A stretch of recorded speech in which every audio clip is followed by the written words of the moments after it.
Hello? Should you? Oh, my bad. Are we good? Yeah. Oh, no. This is in. It is. It is bright. Yeah.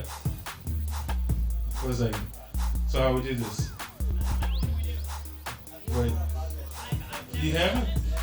Never in my life have been on a podcast. So, none of y'all been on a podcast? No. Hey, guess what? Promise Ring Pop-Up Podcast. That's what it is. We are down here at, what do they call it? The strangest bar in North Carolina, Monster Cave. Down here again. One of the best spots I've ever been to. Very open. Very awesome folk. Hey, I just met these people.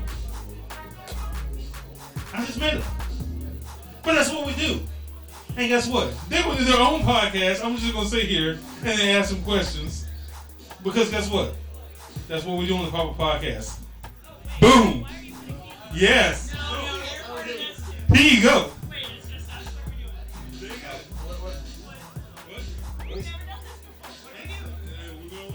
Alright, what do we do?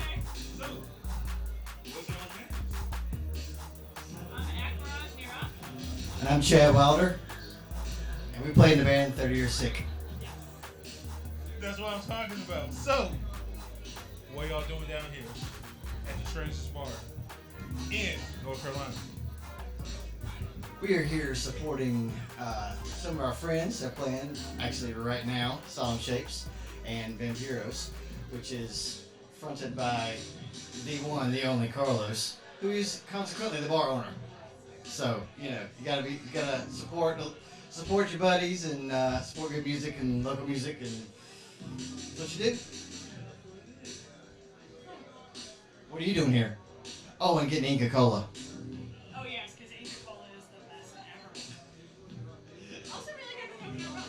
Yeah. Found out today. She's had the rum. I haven't had the rum yet. So how long have y'all been in the game as far as your music stuff and all that?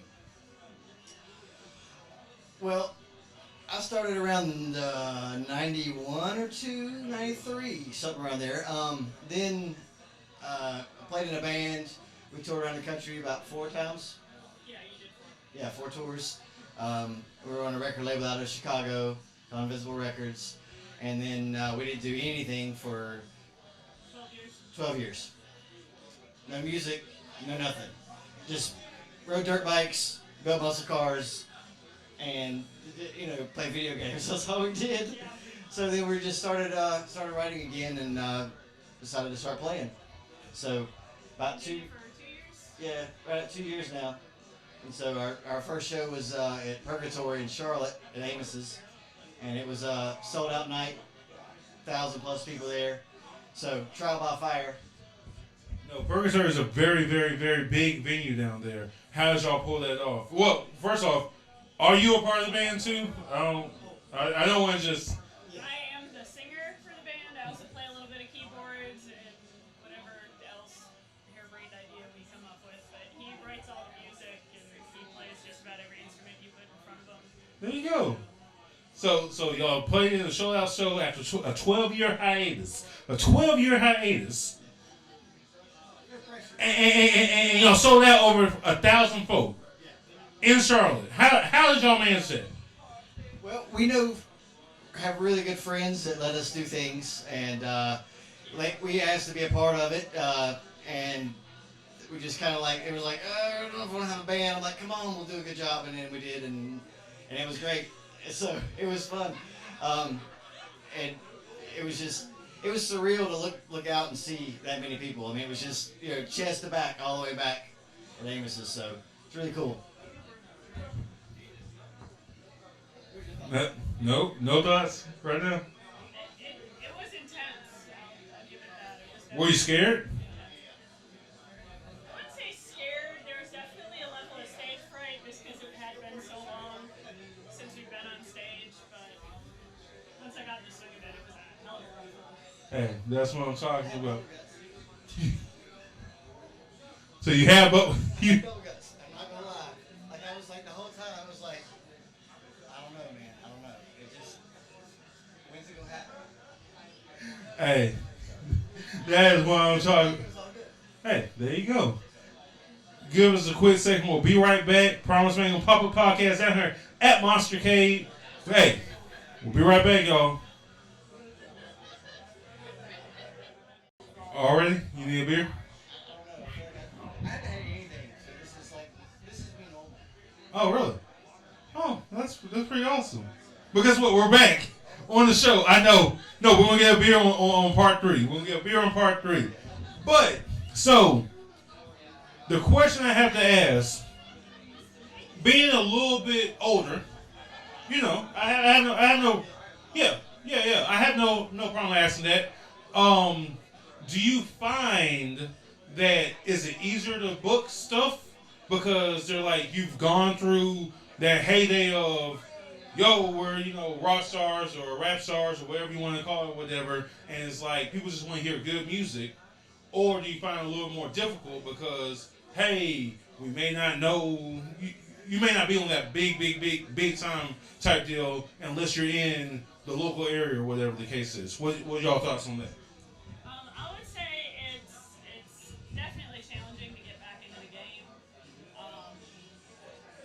So much has changed over the past 10 years, just with social media and all of the access to digital music. Just trying to get used to all the different ways you can reach people now, and plus nobody knows who we are anymore. So we've had to start back from the ground. Yeah. So Nobody has a we're making clue. for ourselves, but it's definitely taken some legwork to get there. And a lot of the venues too that was around when we were playing before aren't there anymore. So it's like, we played a lot of shows at, say, I don't know, Tremont. And Tremont and Charlotte's not there anymore. So, and of course, across the country, same thing, because there's a few places that's still there, but a lot of clubs are different, shut down, different owners, so I think it's challenging. Oh yeah, definitely. A lot of the contacts we had are no longer. Yeah. Like they got families and they're like, I'm done. So, yeah. So, like, with that being a challenge, have y'all had to learn how to use technology a little bit more? Does that impede, or do y'all use like maybe the intern or something that maybe understands it a little bit better, or like how do y'all navigate those waters? Well, we're doing everything just purely DIY.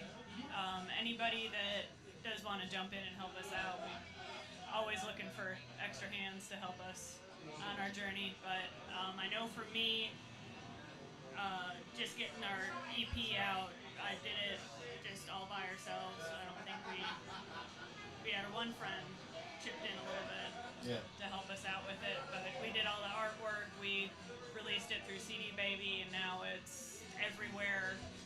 She did all the artwork, and she did all the mixing. I didn't do nothing.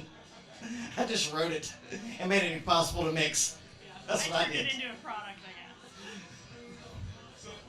So, because that was the first thing I was going to ask. So y'all use CD Baby, and with everything else out there like DistroKid and other things like that, what did y'all find great about CD Baby? Yep. That's my area. Just that they've been around for so long, because I remember hearing the name. I guess they started up back when we were doing music before, when they were just coming up, and I knew they had been around all this time, and they've definitely built a name for themselves as a reliable business partner, essentially. Definitely. So I had faith in releasing my stuff with them, and I haven't had any complaints. Excellent. What are your thoughts on that? I let her do it because, again, I just can't, I don't know. I wrote the music. I'm like, I've done my part. Handle it. I don't know. And she does a great job, so I don't have to worry about it. So you know exactly where you stand on the music's tip. So there's no confusion of, hey, this is it. Everything else, baby, here you go. Yeah, pretty much. So what's the future look like? What do y'all think about the future of music right now? I'm just talking about for y'all right now. We're currently working on an album. It's getting closer to materializing. It's a slow process. It's horrible, but it's coming along. So I'm hoping to have that done before the year's up. I'm ready to tour. I mean, it's been 14 years Yeah. since I've done it, and I'd like to do it. And of course, like, I want to go to Europe because I want to go, and I'm like, well, we might as well play if we're over there. So, but we got to have a lot of product to do it. I'm also interested in like con circuits, you know, that kind of thing, because it's just always a bunch of great people and a lot of great artists, and it's just a really cool environment to be around. So hopefully, maybe some cons and some touring. That's what the future I hope holds. That's what I'm talking about. So, we're at the point of the show now where I call the Spitfire Round. Spitfire Rounds, 5 questions that I just come up with on the whim because, hey, guess what? It's the Pop-Up Podcast. I'm down here at Monster K, one of the strangest bars in North Carolina. And, hey, guess what? This is what we do. So, what's y'all's favorite color? Black. This should be an easy question. I'm gonna say orange. Real? Ooh. Okay. What is one thing? Hey, y'all, this is so bad, but I'm going to ask it because, hey, guess what? It's probably a podcast. What is one thing that gets on each of y'all's nerves? Other people. Yes. That's. God damn. Y'all killed other. What is I wrong? turned off my filter for a second. What is up with other people that you don't like? Oh gosh. How long is your podcast? No, I'm just kidding. I think it's mostly the self-centeredness. Is what really gets, you know, me kind of thing, and nobody really looks out for your fellow man, and it's just, you know, I don't know. It's just everybody's opinion is important, and it's ironic that I'm on a podcast giving you my opinion about. So I see the irony in it. So I'm including myself in the people that get on my nerves. But you know, it's I don't know, man. It's just too much volunteer information about feelings and things. That's like, you know, it's like, well, I don't think that, you know, Cam Newton should have done this. It's like, did I ask you? I didn't ask you. He's all right. Leave him alone. Let him do his thing. There's people there, believe it or not, that know what's going on in the football world, and if he ain't doing what he's supposed to do, they're going to do something about it. They don't need you from your couch with your Fritos telling them what he should be doing. You know what I mean? Is that bad? No. Okay. No, it's actually fucking awesome. So, that answer your question? What's that documentary you were watching today on the Panthers? I love NFL documentaries. I don't know why. I just do. I love them. Like, I can't stop watching. I've watched all of them. Really? Yeah. He really does. I don't think I have any other questions because they killed. We're really good at random. There you go. Oh yeah. I seen it because if you seen what happened before, it was like, oh, I don't know if I can really do this podcast, blah. But then I do random stuff, and it's like, oh, that's easy. Let's go ahead and just tell you why I feel like this. Yeah. Oh, okay. Well, there you go. So, tell me where people can. Oh, tell the people where they can find y'all. Everywhere: Facebook, Instagram. I need the names though. Name of the band is 30 Year Sick. That is our Instagram, right? Yes. Is it 30 or 30 no. YEARSICK? Yay, I can spell. Yeah, spell. It Yeah, helps me think. yeah. Spelling's very hard for me too. Question my methods. I didn't do very well spelling. 30 years sit. Hey, Y'all hear it first. Y'all see it first. We down here at Monster Cave. Awesome folk. Killing it. Show the people the new tattoo, by the way. Haunted Mansion. Haunted Mansion. There you go. Turn down for Walt. So yeah. If you don't see the shirt, because hey, guess what? Florida, right here. Turn down for Walt. I'm turned all the time for Walt. That is it. Promise Mangum, Pop-Up Podcast, Monster Cave is another episode in the can. Hey, we'll see y'all later on. Peace. See ya.